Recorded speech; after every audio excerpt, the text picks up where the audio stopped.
I hope you're all well and safe. I'm so excited because today I'm going to go see The Hunt.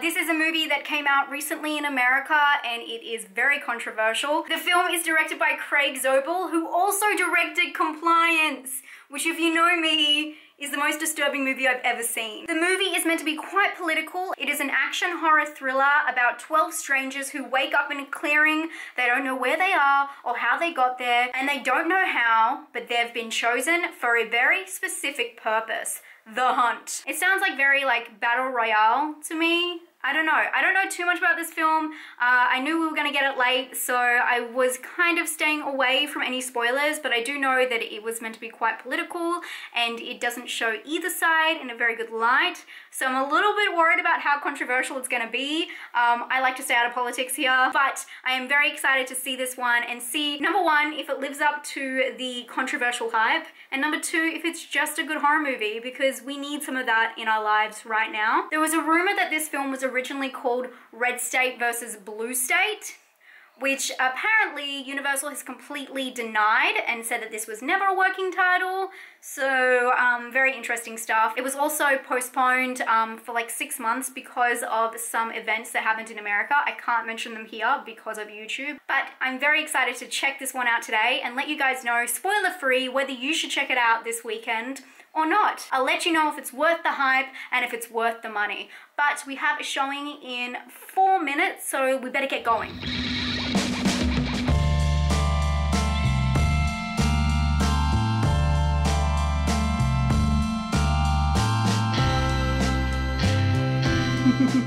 Okay, I know, haha, very funny. I'm not going to the movies, obviously. Most cinemas are shut at the moment and it is very sensible not to go to the theater at a time like this. But as we know, Blumhouse has actually released The Invisible Man and The Hunt out on VOD today. These movies have already been released in America, but because the box office is going to take a hit, they've decided to let it go on VOD so we can all still watch them, because it just didn't make sense to have it running in theaters when theaters weren't open and no one watching their new film, especially The Hunt. The Invisible Man has been out for about a month, so I can understand that. But The Hunt, no. I'm really glad that they've chosen to close most cinemas because I think it's really important. And I'm super glad that I get to watch The Hunt because it wasn't coming out till next month here. We're gonna see majority of the movies we were looking forward to this year postponed at least 3 to 6 months. And if we can get some of them out on VOD, I'm happy with that. But do remember, this is for your own safety and for your own health and for the health of others. So as frustrating as it can be at this time, there's so many movies we can rewatch. And there's so many new movies we can watch, aka The Hunt. And although it does have a larger price tag than usual, I'm still looking forward to it and I'm glad that we can at least experience it in some way. If you've never seen it come with me before, I know it's very strange. Usually I go to the movies and I tell you about my experience and my reaction to the film afterwards, spoiler free, so you can find out whether you want to watch it. But because The Hunt is out on such a special circumstance, I thought it was still warranted having a come with me review. So let's watch it. And it's most exciting because Gromit's here. Gromit, I don't have to leave you to see the movie this time.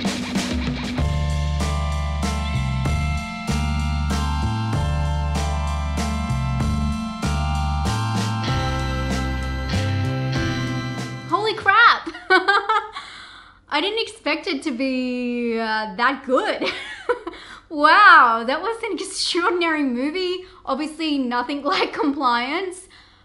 Wow, I really wish I got to see that in the cinemas. The Hunt starts out with what we discussed before, a group of selected people who are put in an unknown location and start being picked off for an unknown reason, and wow. But let's just say, without spoiling it, the word The Hunt kind of means something else in this film, and that is the storyline you kind of go along with. This is a really interesting film where you're not really sure who the main character is and where it's going at the start, and it's very roller coaster, which I like. You're not given a whole heap of background on each character, and later on in the film they do give you clues as to why certain things are happening, but it's up to you to pick up all of those clues. And in saying that, there is so many symbolic moments in this film. I'd like to say hidden symbolic, but it is not at all. It's very obvious. Colors, names of things, just there's so many interesting things. Like, without a spoiler, there's like red bottom shoes that are blue bottom, things like that that are just in your face. There's turtles, there's hares, and you'll get to that when you watch it, you'll understand what I mean. But there are so many symbolic moments that I feel like this has a really good rewatchability factor because there's so much in it and it is written so well and so tight that I had to I actually rewound a couple of times, and thank God I can do that at home. One of the only good things about watching this at home instead of at the cinemas. It was good to rewatch some bits and kind of understand exactly what was going on. Because this is set in America and is about the American political climate, and about both sides, and you know, about judging a book by its cover and assuming things about someone because of their political beliefs. There is a lot of language and stereotypes that have to do with different states and, yeah, as I said, different political parties. So I don't know a lot about American politics. I know the basics and I could keep up with pretty much all of it, but there were just one or two things that are very American, just certain names of people that I couldn't follow and I wasn't going to Google at the time. But I do think it is quite easy to follow. But it is, as I said, really well written that they have taken the time to include different nods and different really particular moments in people's careers that they kind of bring up as an example. Although one example that is really interesting is Animal Farm, which this film, a lot of it is based on. So if you have read the book, I think that this will be really interesting for you. If you're a fan of that, you definitely need to see this because it kind of mirrors it in a way. And yeah, I think it has a lot to do with that. And I think you'll really like different aspects of it. There's so much to talk about in this film. And I guess politically, I just want to say that I think that it was really cool the way that they didn't really glorify either side, and I'm sure everyone will come to their own conclusions, but I don't think that this film really should piss anyone off, considering no one looks good at the end of the day. My favorite thing about this film is because people walk in knowing it's a commentary on the political climate and social climate in America, there shouldn't be any shock factor when it is kind of shoved in your face. And it's really interesting, especially through the start. They have so much action and then they have like a period where there's like this weird dialogue where they bring up something like climate change. It just goes across the board, believe me. And it's not so jarring, but it's really hard hitting. And I think something that they did really interesting was the dialogue was just as controversial as how hard hitting the gore was. So it was like really intense gore scene and then like something that you're like, wow, I don't hear that normally in cinema. And of course you're expecting it with this film, but it's just like hard hitting across the board, physically and I guess politically. So it's really interesting in that way. On the gore, it does not hold back at all. And this is one of those films where I'm like, is that gonna happen? And everything you think is gonna happen, it happens like tenfold. Like they do not hold back in this film. They did not hold back on special effects. They do not hold back. There's a lot going on and I loved it for that. As someone who doesn't like action films, I was really blown away by some of the action sequences. I thought that the tension in the film was immense and I would love the characters. So following them along was just so interesting. Because we're there anyway, let's talk about cinematography.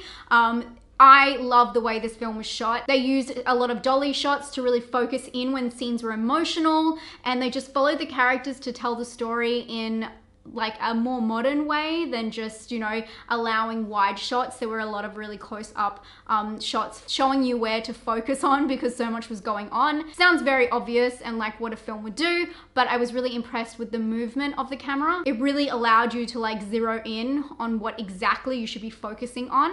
And especially, you know, when they're telling stories, the whole dolly up slowly to the face and the emotional moments, I thought they were really well done. And I guess with emotion, there comes music, and I really liked the music in this movie. It is very over the top, very epic and cinematic, but it really elevated the tension and just kept you along for the ride. And when you heard that music kick up a few notches, you were really excited to see what happens next. And because this film, especially the start, is just a roller coaster, it's just so fun to go along for the ride. I guess I haven't even spoken about the tone of this film, which was probably the best part.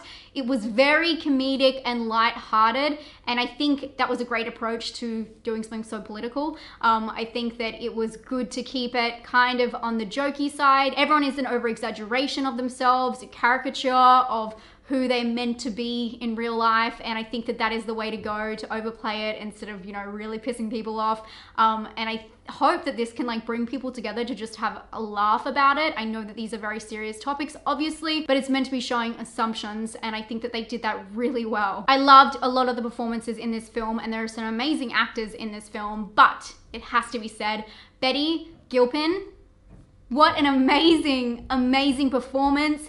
I loved her from the moment she came on screen, and she has you captivated in the palm of her hand.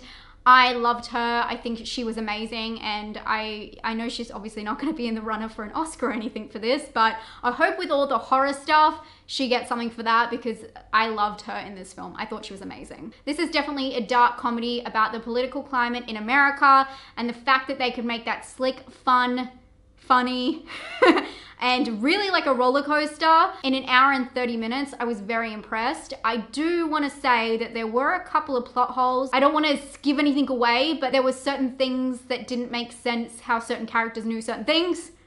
Is that vague enough? So I don't know, it's not like it took away from the situation, because it wasn't until later I thought about it, and because it was so fast paced, you just wanted to keep up with what was going. But I still really enjoyed it. Is it worth $30 though? For me, it's $30 because I'm in Australia. This is a $20 US ticket to watch this, to rent this, which equals 30 Australian dollars. I really enjoyed it. For me, it was worth it because I got to share it with you. If you're watching with someone else at home, I definitely recommend it. I do think it's quite dear, but I think if you were interested in what I said and the idea of it doesn't annoy you, definitely watch it. I don't want anyone to buy it and then just be really annoyed by it, because that would be the most annoying $30 ticket ever. But I do believe it's a great film. One of the best horrors I've seen this year. It's not that hard though. I mean, I've seen about 3 good horrors, but it's only March. So I think it is worth it, but hopefully this video has helped you decide whether it's worth it for you at home. If you can watch it with a roommate, or if you live with someone else that you're also social isolating with, definitely worth it. Split the difference and you will not be sorry, and it will be a great conversation starter. Whether your beliefs are different or similar could be an interesting conversation. I'll leave that up to you. Remember, you're going to be in isolation with this other person, so think that through. But I hope you guys enjoyed this video, and hopefully this gave you kind of an insight and a feel to what the film is like, and whether you should rent it this weekend or in the next couple weeks. I hope you guys are having a great day. Please stay safe and take care of each other. I really appreciate you guys being here. My next video will be a full recommendation list for you, so I hope you subscribe if you like what you see, and I'll talk to you very soon. Stay spooky, guys. Bye.